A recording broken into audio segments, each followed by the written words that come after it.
제가 이 고등학교에 있었을 때 반 아이 이름 중에 이완용이라는 친구가 있었습니다. 뭐 실명을 거론해선 죄송한데 사실 그 말을 듣자 많은 아이들이 웃었습니다. 왜냐? 이름 자체가 그 유명한 매국노의 이름 아니겠습니까? 근데 담임 선생님이 그러셨습니다. 아이 뭐 그럴 건 없다고. 이름으로 보면은 참 좋은데라고 하셨습니다. 그렇습니다. 이 완용이라는 건 완전할 완, 쓰일 용으로 완전하게 쓰이는 사람이란 뜻입니다. 그런데 그렇게 좋은 이름을 가졌던 이 사람이 나라를 팔아먹은 매국노와 같은 이름이라는 것. 사실 그렇지 않습니까? 이런 이름뿐만 아니라 사실 우리의 삶도 그렇습니다. 태어날 때 얼마나 많은 예쁨을 받고 자랐습니까? 얼마나 축복을 많이 받으며 엄마와 아버지의 사랑을 받고 자랐습니까? 하지만 크면서 이 세상에 물들면서 세상의 죄악들이 서서히 다가오면서 이젠 그 자범죄로서 계속해서 더러워지는 우리를 보지 않습니까? 예수님도 마찬가지입니다. 이 예루살렘 성을 보면서 얼마나 애통을 하셨겠습니까? 이 이스라엘 민족을 얼마나 축복을 하셨습니까? 하지만 자신들과 멀어져 이타락하는 예루살렘 성을 보면서 예수님은 눈물을 흘릴 수밖에 없었던 겁니다.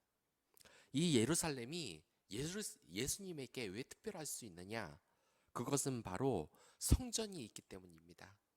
하나님의 성전이 거하는 곳이기 때문입니다. 구약 시대에는 아직 모든 사람들에게 이 성령이 임할 때가 아니었기 때문에 이 하나님의 성전에 있는 예루살렘은 예수님에게 특별한 곳일 수밖에 없습니다.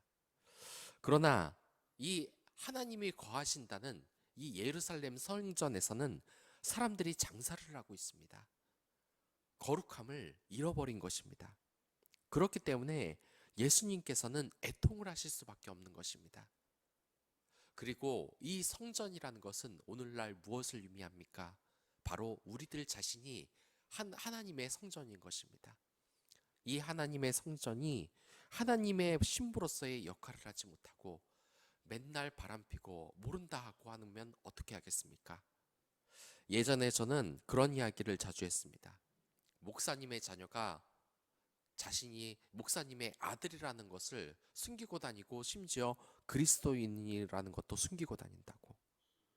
근데 우리의 모습도 크게 다르지 않습니까? 저는 부끄럽게도 이 예수님을 믿었음에도 불구하고 이 자동차에 있는 이 십자가를 숨기는 적이 한두 번이 아니었습니다. 왜냐? 내가 쓸데없는 행동, 안 좋은 행동을 하면 예수님을 욕먹이는 거니까 십자가를 숨기면 괜찮겠구나 하는 생각 때문이었습니다. 하지만 그것이 얼마나 어리석은 생각인지 오늘 본문에서 나타나고 있습니다. 이들의 죄악은 예수님의 아들, 하나님의 아들 예수님에게 낱낱이 드러나고 있습니다. 그렇습니다. 우리가 한 악행을 십자가 숨기고서 한다. 그런 어리석은 생각은 두 번 다시 하면 안 되는 것입니다. 어차피 하나님의 아들은 우리의 모든 것을 보고 있기 때문입니다. 그렇기 때문에 우리의 행동 기준은 바로 그것입니다.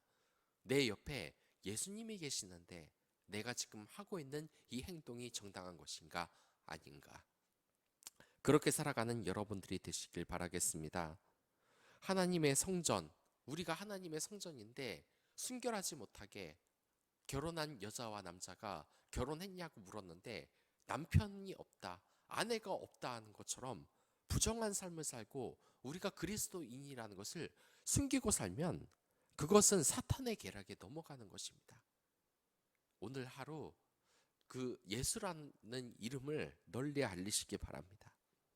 나쁜 짓을 했다면 진정으로 회개하고 이제부터 선하기 위해서 계속해서 성화되는 삶을 사시기 바랍니다. 숨기는 건 능사가 아닙니다. 우리가 하나님의 성전이라는 것을 떳떳이 밝히며 또한 예수님의 그 하나님의 자녀라는 것을 자랑스럽게 여기시기 바랍니다. 부족할 수 있습니다. 하지만 늘 성화되는 삶을 사는 여러분들이 됐으면 좋겠습니다. 그럼 다 같이 기도드리겠습니다.